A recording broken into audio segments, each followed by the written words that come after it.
कराची समेत सिंध के बहुत से इलाकों में मानसून के 8वें सिस्टम के तहत इसके असरात देखने को मिल रहे हैं। कराची में वक्फे वक्फे से कहीं हल्की और कहीं तेज़ बारिश भी हुई है, जबकि कुछ इलाकों में सिर्फ आसमानी बिजली का नज़ारा किया जा रहा है। वहीं पर वालिदैन अपने बच्चों को स्कूल भेजने के हवाले से तहफ़्फ़ुज़ात रखते हैं कि क्या इस सूरत हाल में जब बारिशों की प्रेडिक्शन है और ये भी बताया जा रहा है कि जब ये सिस्टम करीब आएगा तो बारिशें कराची में काफ़ी तेज़ हो सकती हैं।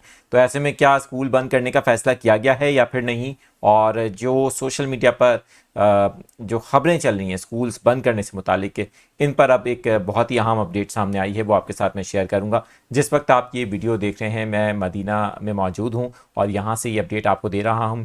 पाकिस्तान के सबसे बड़े शहर कराची में तालीमी इदारे बंद रहेंगे या फिर नहीं, इस हवाले से सिंध हुकूमत की महकमा तालीम की जानिब से बताया गया है, फ़ैसला किया गया है। इस खबर की तफसील आपके साथ शेयर करता हूँ।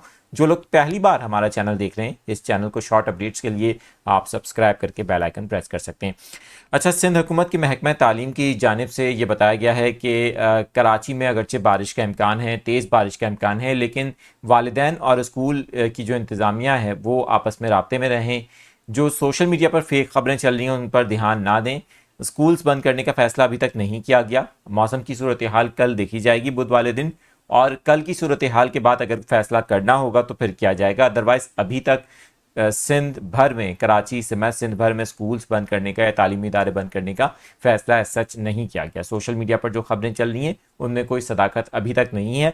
अगर मौसमी सूरत हाल कराची में ख़राब हो जाती है, क्योंकि सिस्टम जैसे करीब आएगा तो 28 अगस्त के बाद से मज़ीद बारिशों की शिद्दत बढ़ सकती है, तो उस वक्त फिर अगर फ़ैसला किया जाता है उससे मुतालिक आपको इस चैनल पर हम अपडेट देंगे। और तमाम वो वालिदैन जो अपने बच्चों को स्कूल भेजने या तालीमी इदारों में भेजने से मुतालिक इस वक्त तहफ़्फ़ुज़ात रखते हैं, उनके लिए मज़ीद जो भी अपडेट्स इस खबर से मुतालिक आती रहेंगी उनसे आपको आगाह करते रहेंगे।